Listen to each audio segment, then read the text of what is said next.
Yes, yes, yes. Magandang hapon muli sa ating mga kasama. Nandito naman si Kuya Goods nagbabalik. At syempre, kung hindi ka pa nakasubscribe, pasubscribe na lang po at hit mo na rin yung bell. I-bell all nyo po para nakakatanggap kayo ng notification. Naku, nasobrahan na sanganga si Kuya ha. Bakit namumula ang gilagid? Nganga ba yan, boss? Amo manager?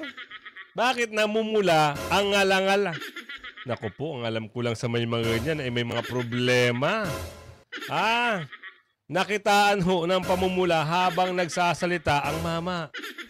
Ano kaya sa mga galing dyan, ano kaya ang ano kaya ang tawag nyo doon sa nakita sa ngalangala o sa ngangabu o bunganga ng mama? Bakit nagkaroon ng kulay laipu o pula? Ano kaya yun? Abangan natin ha, may istorya dito, merong balita dito. At ito sino ba to yung malapad ang muka, hiwalay ang ngipin, may reklamo agad.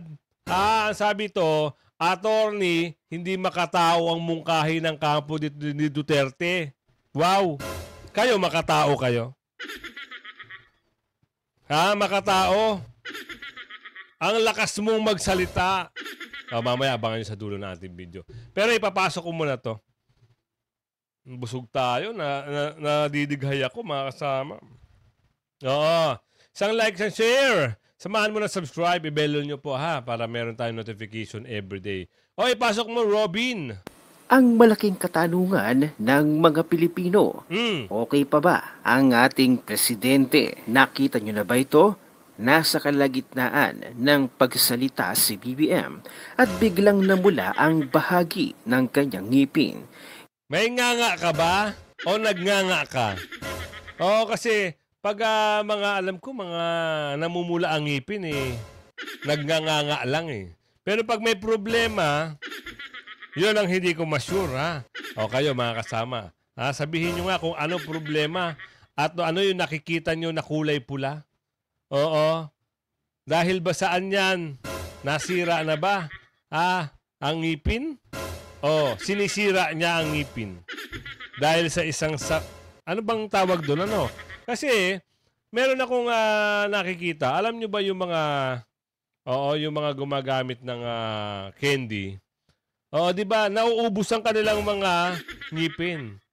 Ito naman si Kuya, si Manong, si Boss Amo Manager, mukha hong ibang klase ang sinisira dito. Oo.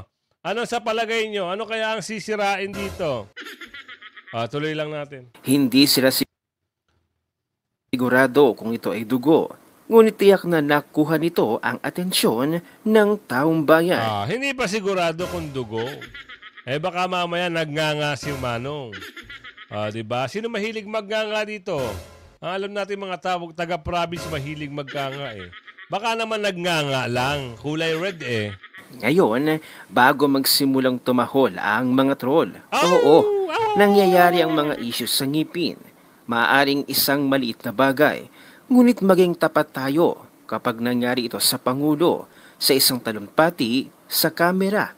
Hindi iyon isang bagay na maaaring baliwalain ng karamihan sa taong bayan. Tama. At matatandaan natin, may mga paulit-ulit na paratang ng paggamit ng cocaine na nakatali sa kanya sa mga nakaraang taon. Nako. Hindi nila sinasabi na iyon ang nangyayari dito. Nako. Ngunit alam na ang paggamit ng cocaine ay maaaring magdulot ng mga issues sa gilagid. Ayun. Kabilang ang pagdurugo. Ayun. Iyan ang isang medikal na katotohanan lamang. Kaya kapag ang mga tao ay nagsimulang magtaas ng kilay at gumawa ng mga koneksyon, maaari mo ba talagang sisihin sila?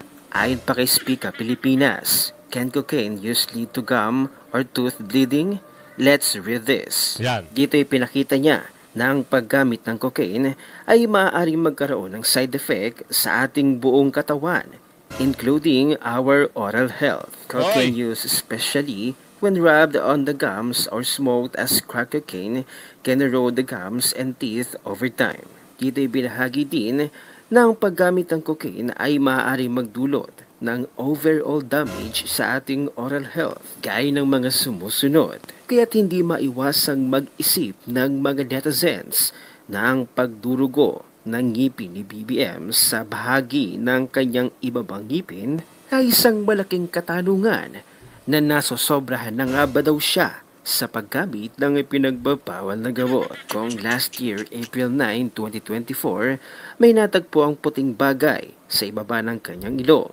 Ngayong 2025, April 9, may natagpuan namang pula sa bahagi ng kanyang ngipin. Ano naman kaya ang susunod?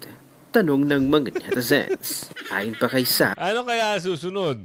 I'm very curious why did not even seem to notice that gums were bleeding. Wow! Nagdurugo o nagnganga. Yan ang ating katanungan. O kung sakali man totoo ang pandurugo, saan ba nanggaling yan?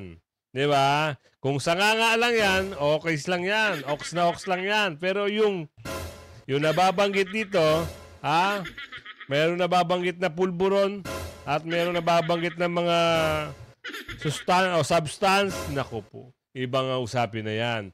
Oo, dapat dyan, ipagamot. Saan?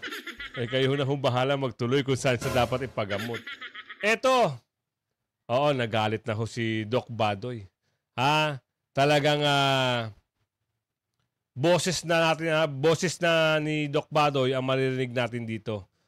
Dahil, ano yung problema, Doc Badoy, tinawag na distraction sa questionabling. Totoo naman. Bakit? Ang usapin is si BICAM, ang usapin ay pondo ng 2025. Hanggang ngayon, wala pa silang komento sa binigay ng Supreme Court. Ngayon, eto na. Distraction ang tawag ni Doc Badoy. Kaya Doc Badoy, paliwanag mo. You know what I think, no? What I think, this is a distraction because they're not talking about the most corrupt budget that they themselves crafted. Yan. No? And that this is the most corrupt Congress ever. Shameless. So this is a distraction to me. No? So, wala na eh. Ang totoong pinag-uusapan talaga natin dito, freedom of expression. Tapos sasabihin mo, ipepreso mo ako? Nasisiraan ka na ba ng bayat? My father was part of Congress. And dyan ako lumaki sa Kongreso. Maliit pa lang ako, nandyan ako. Kasi 1980s or late 70s, no? Mataas ang respeto ko sa Kongreso, sa institusyon na yan. Which is why I'm so sad for it right now. Because it is now a mere shadow of what it ought to be. No? So, yung institusyon, yung respeto ko sa institusyon nandyan. Pero yung respeto ko sa mga taong yan, wala. Zero. Bakit ako magre-respeto ng mga power trippers? Bakit ako magre-respeto na tinatanggal, alam mo, meron kasabihan, hindi ko na nga maalala, si Nietzsche yata nagsabi, I don't have any respect for those who respect their tormentors. And I'm not one of them. I don't respect my tormentors. Okay? And I enjoin every Filipino because this is what it takes to have a strong nation. It's a strong people. Magkapit-bisig tayo, magtulungan tayo. Huwag tayong pumayag na ginaganyan tayo at binabastos tayo at pinapower trip tayo at pinagbubuhatan tayo ng kamay na mga ipinahiram lang natin ng kapangyarihan. Meron tayong elections na parating. Babasahin ko ang mga pangalan ng huwag ninyong botohin. Nanood naman kayo. Nakita nyo naman. Kasama dyan si Paduano, si Acop, si Suarez. Okay, let me see ha. Maraming nagsabi sa akin, dagdag mo yung mga pangalan. Okay, Paduano, Pimentel, Suarez, Acop, si Barbers, si Abante, of course, si Asidre, si Congon, syempre si Romualdez, si Luistro, si Ortega, yung One Rider, si Libanan, at syempre mga Marcos. This list is, kasama dyan sila Kimbo. It's nowhere near a complete list. But you, the Filipino people, we've had to suffer watching these committee hearings that caused us so much pain.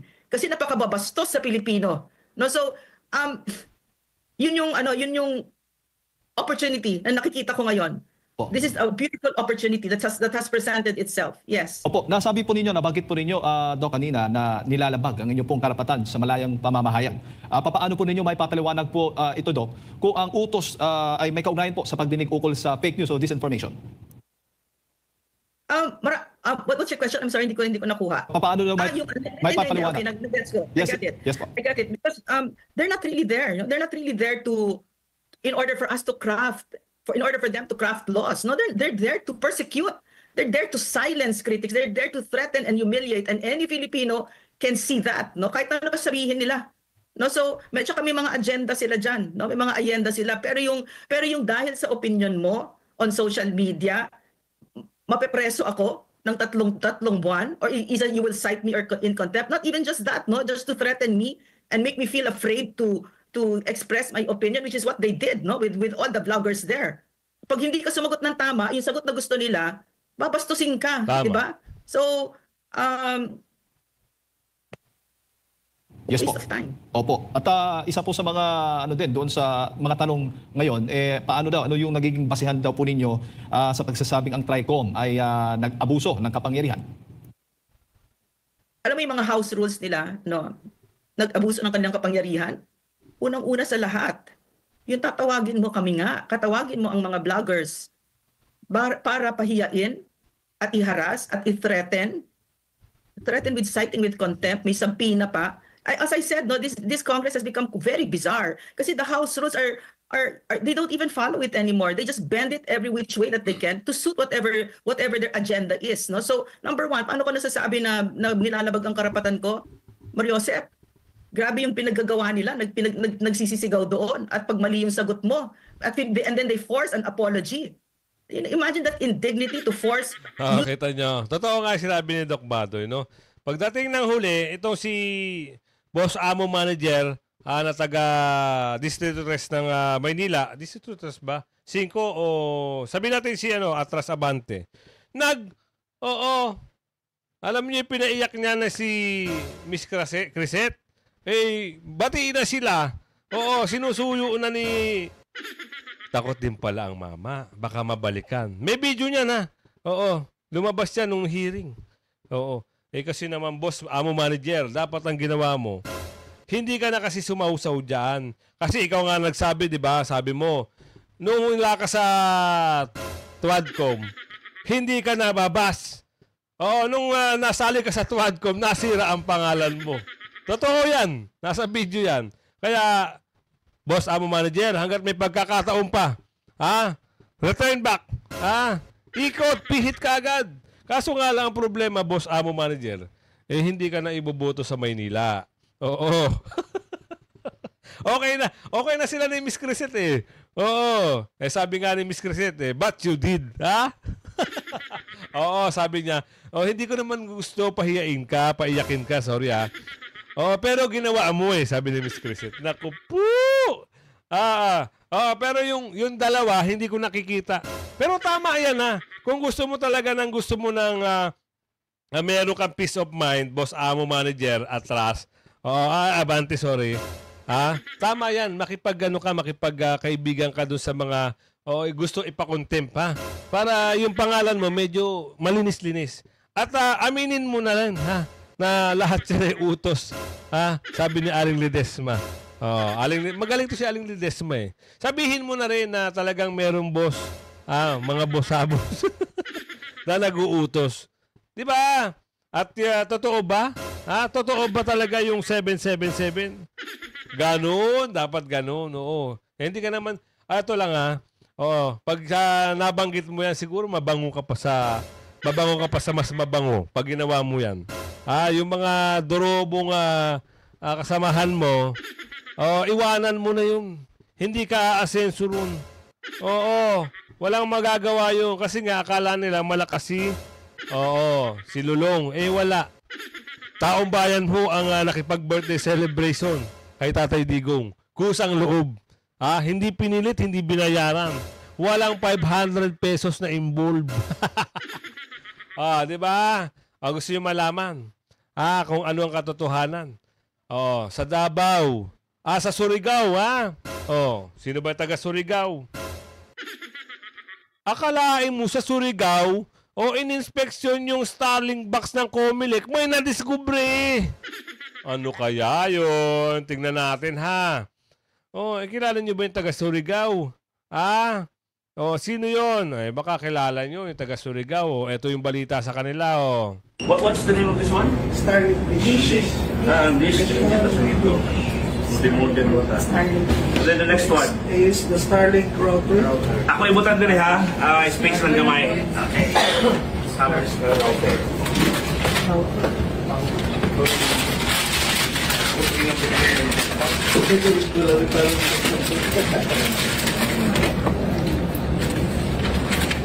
Ano, siguro kanina ng box na. Doon lang siya Provincial Election Supervisor's Office gipang ablihan karon doon ay tulo ka mga boxes ang ablihan karon para ma-check or ma-inspection ang Starlink nga mga units nga gi-deliver diri sa Provincial Comelec Office. 53 ni ka mga units mga kaigsunan. Ang dami ha, 53. Ano kaya ang gagawin nila dyan? Bakit, nagtaka tayo, bakit sa isang bahay lang pinadala? Tapos ang paliwanag nila, kasalanan daw ng kontraktor. O yung pinasabkon pala. Wow. Sisihan na tayo, ganon. Next, starting power supply. power supply. Bali, i-connect niya siya sa solar panel. Muna ang mag-store sa power. Para kung wala na isa, nandar niya. Next, Starlink TV. Paano niya siya TV? 12 hours. So, once ma-fit siya sa solar panel, kung full siya, 12 hours siya. Ang gabi. Next sir is the solar panel. Solar panel is. The solar panel ganito. Halabing solar panel. Ito na bilin sa conference room. One set is 2 solar panels. Ito ba? Pero wala ka ito naka-set sa solar.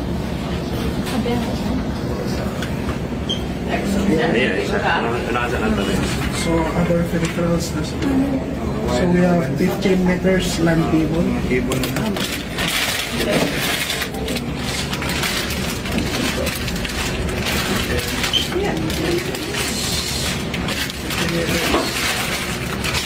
Then 20 meters. Land cable. 15 pa naman.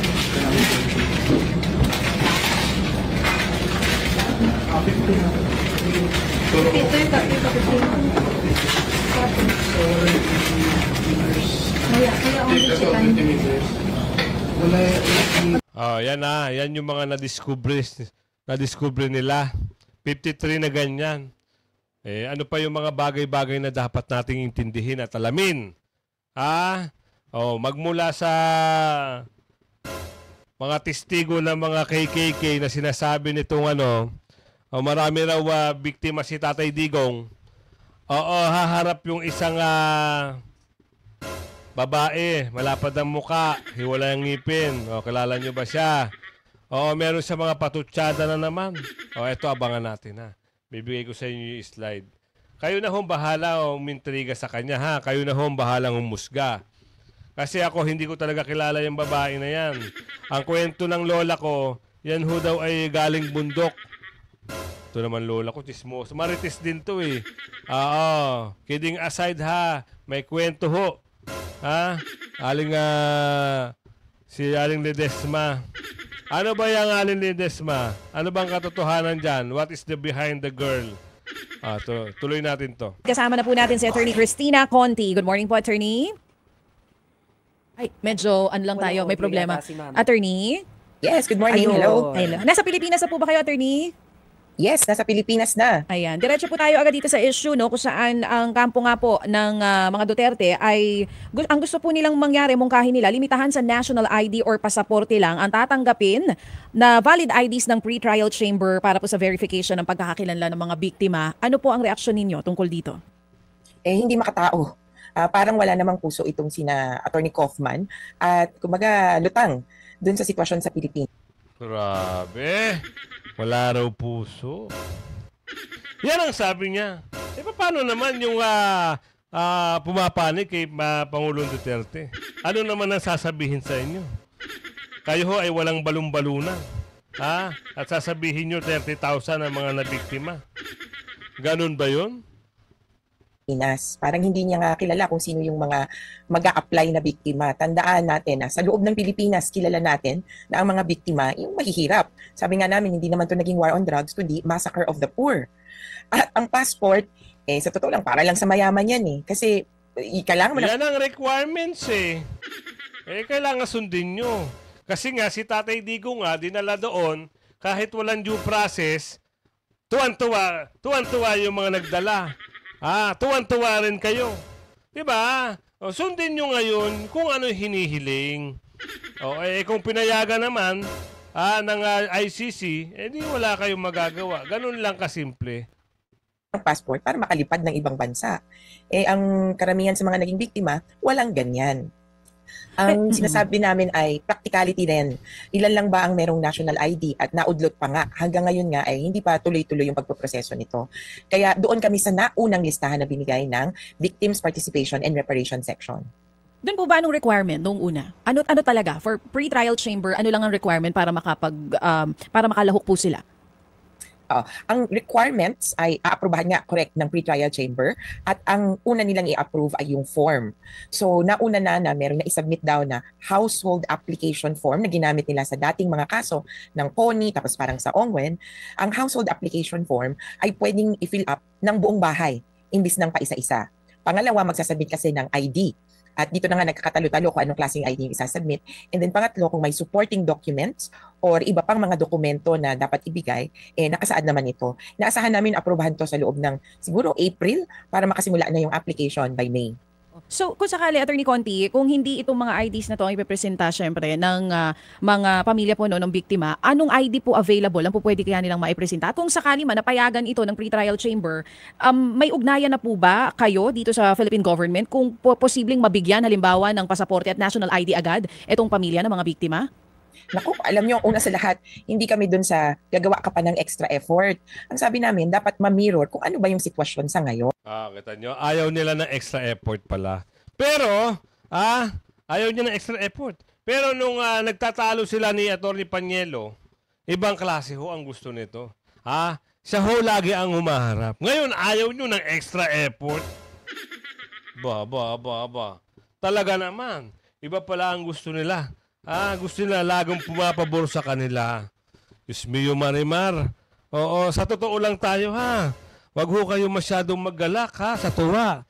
Dahil pumasok na po sa kampo ni Tatay Digong si Attorney Dove. Dove ba yun? Dove? Oo, nakalimutan ko na. Oo, yung bagong attorney. Dove, ano nga ito? Sasearch ko mamaya ha. Oo, tuloy natin to.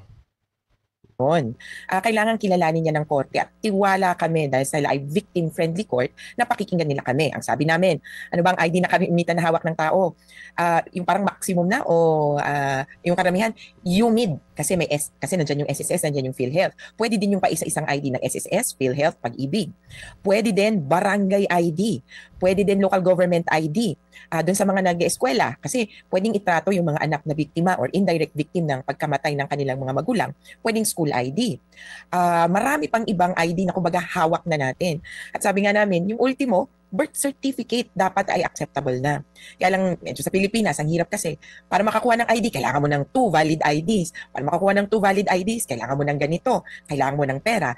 Pero tingin namin, kung may alternatives, kumbaga, may listahan ng mga pwedeng ibigay bukod sa national ID tsaka passport. Actually, hindi naman kami kontra na pwedeng mag-submit ng passport at national ID. Akala ko kontra ka eh. Kasi kanina parang ayaw mo na ng... akala lang namin ha. Baka masyadong, wag mo masamain ha. Boss, amo, manager ha. Akala lang namin, kontra ka doon sa sinasabi ni Atty. Kaufman. Hindi naman pala. Pero, ayaw nila nung mga... yung mga pag-aaksaya pa ng oras, yung mga ganun lang. Doon kami kontra sa yun lang. Kaya yung alternatives nakapila naman yan. Hanggang pinakaunang dokumento na dapat makuha mo ay birth certificate. Kaso kinikilala din namin parang may 30 million na Pilipino na walang birth certificate. Kaya hindi Nako, eto na. Paano mo mapapatunayan yung sinasabi mong 30,000 kung wala palang birth certificate yung iba doon? Yung 30 million naman, hindi naman biruin mo. Hindi naman siguro O ganun karami ang walang birth certificate. Oo. Pero kailangan nyo sumunod sa proseso. Pag sinabi ng ICC na, sige, ito yung requirement namin, passport, kung kailangan ipadala yan dito, 30,000 na witnesses nyo, ipadala nyo dito. Kaso ito pa masaklap. Baka mamaya ipa-shoulder pa sa gobyerno yung pamasahe at pambisa nitong mga witness. 30,000 yun. Ha? Pag-aaksayan kaya ng panahon ng gobyerno yan. Malay natin, ating alamin niya sa susunod na eksena. Tayo pwedeng lumugar doon sa, hindi, kumuha kayo. Sa amin po, kung ano ang hawak at ano ang pinakakayang gawin, yun. Total, kailangan din naman talaga ng ID. Hindi naman po. Kasi kung ano requirements ng ICC, kung ano yung binibigay nilang listahan ng mga requirement, kailangan yung sumunod. Diba? Hindi naman pwede yung kagaya ginawa kay Tatay Digong na agad-agaran dalhin sa dahig na walang due process at walang proseso. Talagang ginawan lang ng problema. So, tuwan-tuwa na kayo. Kala nyo, makaka-abante na kayo sa kaso na yan. Malamang sa susunod na kabanata, si Tatay Digong, nasa Pilipinas na. Alang, para dun sa antaas ng, passport, nako, mahihirapan yan. Gawan nyo ng paraan yan, ma'am, boss, amo, manager. Kasi kayo yung legal, di ba? Yung sinasabi nyo, kayo yung legal team, kayo yung naatasan na ipagtanggol yung mga sinasabi yung biktima. Gawan nyo ng paraan, yung 30,000, mabigyan ng passport. Okay yun. Mas maganda yun. At least makapunta sila ng dahig. O kung hindi man, gawan nyo ng paraan yung iba. Bigyan nyo ng pamasahe, bigyan nyo, pagkukulan nyo ng pansin, para meron kayong matibay na ebidensya o witnesses na sinasabi nyo. Yun lang huwag kayong magagalit dahil reaction lang to. Kung kayo ay nasasaktan, ay hindi kayo dapat humanap dyan. At saka hindi ko kayo minura. Ako ay nag-reaction at opinion lang. Tayo naman, kagaya ngayon, kayo ay kagalang-galang na abo. Kayo na magtuloy. Kayo kagalang-galang, alam nyo, yung nasasaad sa Supreme Court. It's a democratic country, malaya ka maghayag. Kung hindi ka naman nakakaapak ng tao at hindi ka naman nakakasakit, ibang usapan na yun, ha? Diba? Ganun lang kasimple yun. Kaya mga kasama, ito gusto ko maintindihan nyo. Hindi ko alam kung matagal ng video na ito Pero merong boses dito si Yorme. Ngayon ko lang narinig si Yorme ng ganito Sana bago to Kailan ba to? Matagal na pala to. Sorry akala ko bago. March 19 pa pala to, 2022. Wag na natin isama to. Baka sabihin fake news tayo Diba? Tama lang tayo sa tama. Kailangan wag kayong gagawa ng fake news. Kung yung mga tamang balita, tama lang. Huwag kayong maniniwala sa mga bayarang stream. Kita nyo? Nagpapakalat sila ng mga hindi magandang mga bagay-bagay. Akala nila makakatulong sa lipunan. Hindi malaking pagkakamali yan. Tuloy natin to para mas maganda. Yung pag-uusap dito ni DJ Chacha at saka ito si, ano pangalan nito? Hindi ko kilala kasi yan Yun na yung karamihan sa mga biktima. Oo, additional burden pa yun, kumbaga, para dun sa mga victims natin. Pero, attorney, gaano kadami po ba yung tina-target natin na maisama bilang testigo dun, among the victims of EJK? Yung patungkol sa testigo, ang may alam na niyan ay ang Office of the Prosecutor. So, bakit? Dapat ma'am alam mo rin. Kasi diba lagi yung sinasabi 30,000. Bakit ngayon parang hindi nyo alam ata ng bilang? Diba? Kasi kayo yung legal team, legal advisor, legal attorney. Dapat may hawak ka ng mga detalye. At kung sino-sino, anong pangalan, anong edad, ano yung root of cause ng kanyang pagdawit sa pangalang ni Tatay Digong, taga saan siya. Dapat ganun yung datos, kumpleto, likados. Hindi yung, ang mga sagot niyan ay ganito, ganito, ganoon. Naku po, Rudy. Karinkan. Labas kami dyan dahil ang aming gagawin ay ang victims participation. Yun yung bahagi ng mga lawyers ng biktima. Bale, 3 yung maghaharap-harap doon sa korte. Defense, prosecution, at victims. Yung sinabi na ni ma'am yun siguro, sila yung mga magbibigay pamasahe sa mga biktima. Daw kuno. Biktima. Kasi, ito hanggat hindi pa napapatunayan na may kasalanan si Tatay Digong, mananatili siyang inosente. Sabi nga sa korte, unless not proven guilty. Ika nga. Si Tatay Digong ay inosente pa at siya ay biktima. Biktima siya. Hanggang sa muli mga kasama, subaybay lang tayo sa mga nilalabas nating daily upload, daily vlog. Kaya ingat-ingat lagi natin kinakampanya ang PDP line. Kaya sabi ko sa inyo, kung gusto niyo ng tunay na pagbabako, 10 lang ang kailangan natin. 10 PDP line. Lahat na in-endorse ni Tatay Digong, ipasok nyo, huwag kayong magbabawas. Konti lang ang pera ng mga tumatakbo na yan, pero isolid natin.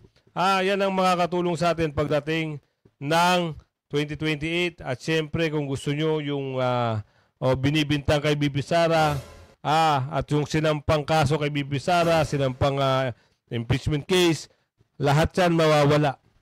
At yung mga durobo, for sure, wala nang pagkapanalo yan. Hanggang sa muli Bye-bye!